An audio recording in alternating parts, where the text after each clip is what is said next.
आजकल social media पर एक क्लेम बहुत वायरल हो रहा है। क्या चाइना का थ्री जॉर्ज डैम इतना बड़ा है कि उसने अर्थ की रोटेशन को स्लो कर दिया? सुनने में ये क्लेम बिल्कुल अनबिलीवेबल लगता है, लेकिन सबसे शॉकिंग बात यह है कि इस क्लेम के पीछे कुछ साइंस भी है। तो चलिए फैक्ट और फिक्शन को अलग करते हैं। सबसे पहले बात करते हैं इस डैम की।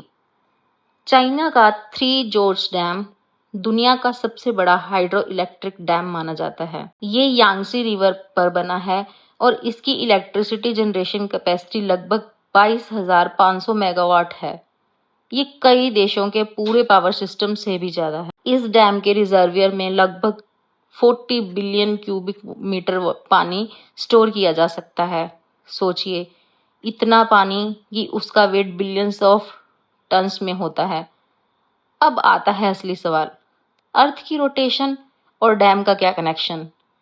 नासा के जियोफिजिस्ट ने एक थ्योरेटिकल कैलकुलेशन की थी। उन्होंने बताया कि जब इतना ज्यादा पानी एक जगह स्टोर होता है तो अर्थ पर मास का डिस्ट्रीब्यूशन थोड़ा सा बदल जाता है। इस कंसेप्ट को समझने के लिए एक सिंपल एग्जांपल लेते हैं।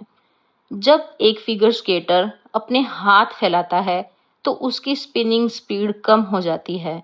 बिल्कुल वैसे ही जब अर्थ पर मास थोड़ा बाहर की तरफ शिफ्ट होता है तो अर्थ की रोटेशन माइक्रोस्कोपिक लेवल पर स्लो हो सकती है।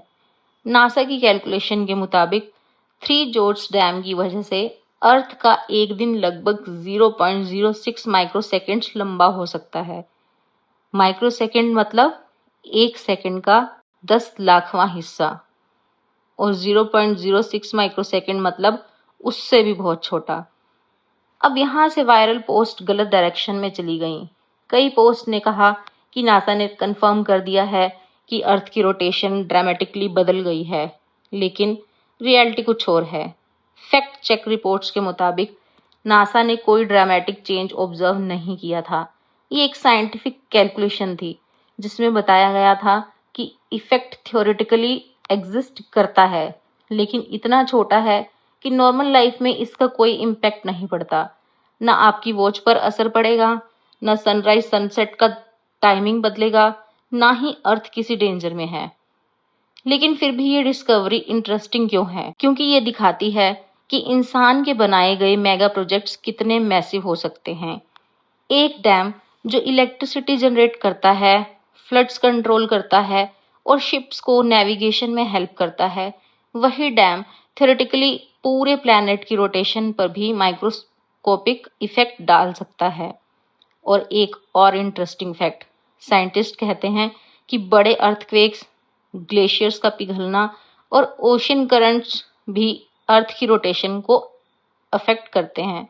यानी अर्थ की स्पीड हमेशा परफेक्टली कांस्टेंट नहीं रहती। तो फाइनल वर्डिक्ट क्या है? क्लेम ये है कि चाइना का डैम अर्थ को स्लो कर रहा है, लेकिन फैक्ट कहता है साइंटिफिक कैलकुलेशन के हिसाब से एक बहुत ही टाइनी इफेक्ट हो सकता है। और रियलिटी है कि ये इफेक्ट इतना छोटा है कि हमारी डेली लाइफ में इसका कोई प्रैक्टिकल इम्पैक्ट नहीं है। लेकिन ये जरूर दिखाता है कि साइंस और इंजीनियरिंग मिलकर कितनी इनक्रेडिबल चीजें कर सकते हैं। आपको क्या लगता है, फ्यूचर में क्या इंसान और भी ऐसे मेगा प्रोजेक्ट्स बना सकता है जो पूरे प्लैनेट को मेजरेबल तरीके से अफेक्ट कर दें? कमेंट में लिखकर जरूर बताना।